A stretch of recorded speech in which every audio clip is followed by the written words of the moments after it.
Very nice. Watch twinning. Hello, welcome back to our UK Story YouTube channel.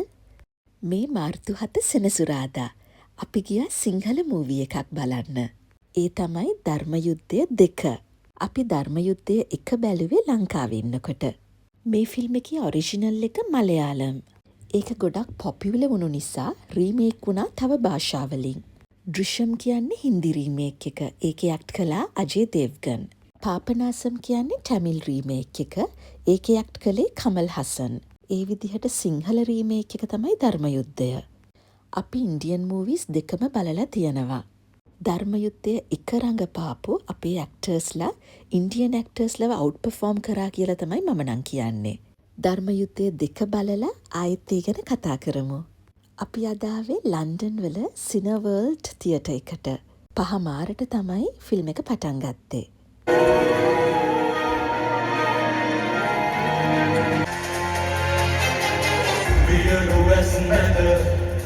මේක මිනිහට ධර්ම යුද්ධයක්.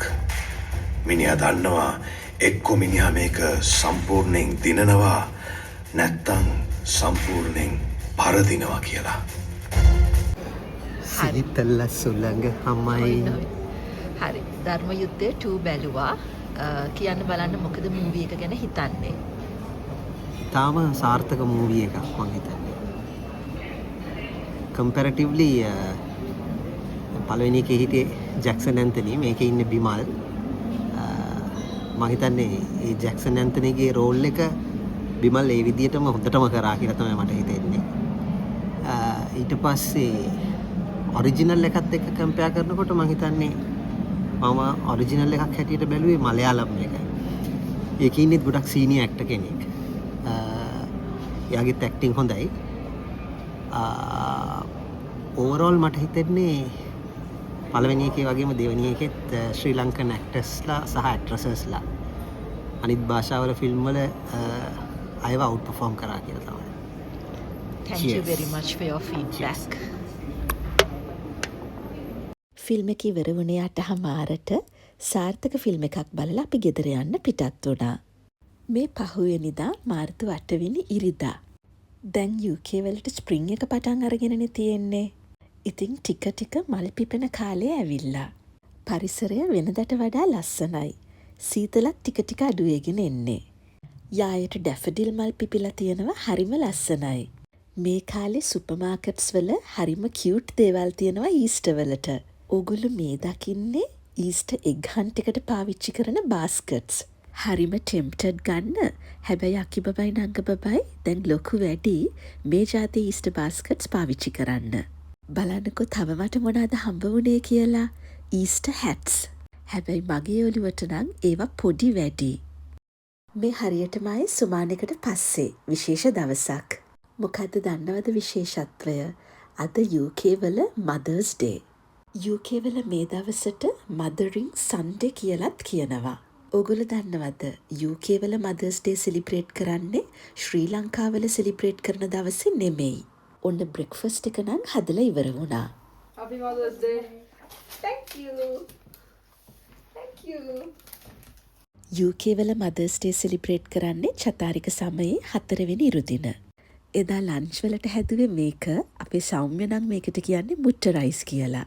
ගෙදර හැමෝම මේකට ආසයි. ඉතින් Mother's Day special lunch. Weekend එකේ එක දවසක ඩිනර් හදන වැඩේ අකි බබා බාර ගන්නවා. මේ සුමාන්නේ ඉරිදා තමයි යා ඩිනර් හැදුවේ මෙන්න මේ විදිහට. ලංකාවේ Mother's Day සෙලිබ්‍රේට් කරන්නේ මැයි මාසේ 2 වෙනි ඉරුදින. මේක යුනයිටඩ් ස්ටේට්ස් වලින් තමයි ආරම්භ වුණේ. ලංකාව විතරක් නෙමෙයි තව ගොඩක් රටවල් මැයි මාසේ 2 වෙනි ඉරුදින තමයි Mother's Day සෙලිබ්‍රේට් කරන්නේ. අපේ නංග බබා මේ අවුරුද්දේ SATs එක්සෑම් කරනවා. මෙහි primary schools and secondary schools වෙන වෙනම තමයි තියෙන්නේ. year 6 වෙනකන් primary. නංග මේ අවුරුද්දේ year 6. SATs කියන්නේ year 6 වල ළමයි සිට් කරන national exam එකක්. reading, grammar, spelling, ඒ වගේම maths වගේ දේවල් තමයි මේ exam එකේදී test වෙන්නේ. මේ exam results වලින් දැනගන්න පුළුවන් primary school ඉවර කරනකොට දරුවා මොන level එකේද ඉන්නේ කියලා.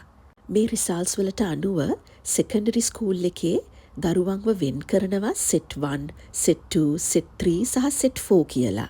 සෙට් 1 එකේ ඉන්නේ හොඳටම ස්කෝර් කරපු ළමයි. මේ එක්සෑම් එක උදව් වෙනවා සෙකන්ඩරි ස්කූල් ගියාම එක්ස්ට්‍රා සපෝට් ඕනේ ළමයින්ව හඳුනා ගන්න. සෙකන්ඩරි ස්කූල් එකේදී සබ්ජෙක්ට්ස් 3කදී තමයි ළමයින්ව මේ විදිහට සෙට්ස් වලට බෙදෙන්නේ. ඒ තමයි ඉංග්ලිෂ්, මැත්ස් and සයන්ස්. එතකොට ඒ සබ්ජෙක්ට් එකේදී දරුවා තමන් අයිති සෙට් එකට ජොයින් වෙනවා. මේ සිස්ටම් එකට අනුව දරුවෙක් ඉංග්ලිෂ් වලදී සෙට් 1 එකටත්, සයන්ස් වලදී සෙට් 2 එකටත්, මැත්ස් වලදී සෙට් 3 එකටත් අයිති වෙන්න පුළුවන්. සෙට් 1 එකේ ළමයි සාමාන්‍යයෙන් මාතෘකා ගැඹුරින් අධ්‍යයනය කරනවා. ඒ අය බේසික් ටොපික්ස් වලට ගොඩක් අඩු කාලයක් තමයි වැය කරන්නේ. සෙට් 1 මැත්ස් වල ඉන්න ළමයි ගොඩක් අමාරු ගණන් විසඳනවා. මං හිතනවා ඔයගලන්ට පැහැදිලි ඇති කියලා මෙහි ෆලෝ කරන මේ අධ්‍යාපන ක්‍රමය. අපේ අක්කි බබාට සැට්ස් එක්සෑම් කරන්න වුණේ නැහැ. මොකද එයා මෙහි ඇවිල්ලා සෙකන්ඩරි ස්කූල් තමයි කෙලින්ම ජොයින් වුණේ. ඒක නිසා ඉනිෂියලි අක්කි බබා මොන ලෙවල් එකේ ඉන්න දරුවෙක්ද කියලා ස්කූල් එකට තේරුමක් තිබුණේ නැහැ. හැබැයි අද වෙනකොට යායාගේ දක්ෂතා පෙන්නලා හැම සබ්ජෙක්ට් එකේම සෙට් 1 එකේ ඉගෙන ගන්නවා. ඒගොල්ලන්ගේ අම්මා විදිහට අක්කි බබයි නංග බබයි දෙන්න ගැනම මම ගොඩක් ආඩම්බරයි. ඔන්න ඔය විදිහට තමයි අපේ ගෙදර වීකෙන්ඩ්ස් දෙකක් ගත වුණේ. ආදරෙන් මතක් කරනවා අපේ channel එක තවමත් subscribe කරලා නැතිනම් our UK Story YouTube channel එක subscribe කරන්න කියලා. එහෙනම් අලුත් දවසක අලුත් vlog එකකින් හම්බ වෙනකන් හැමෝම පරිස්සමින් සතුටින් ඉන්න. ගිහින් එන්නම්.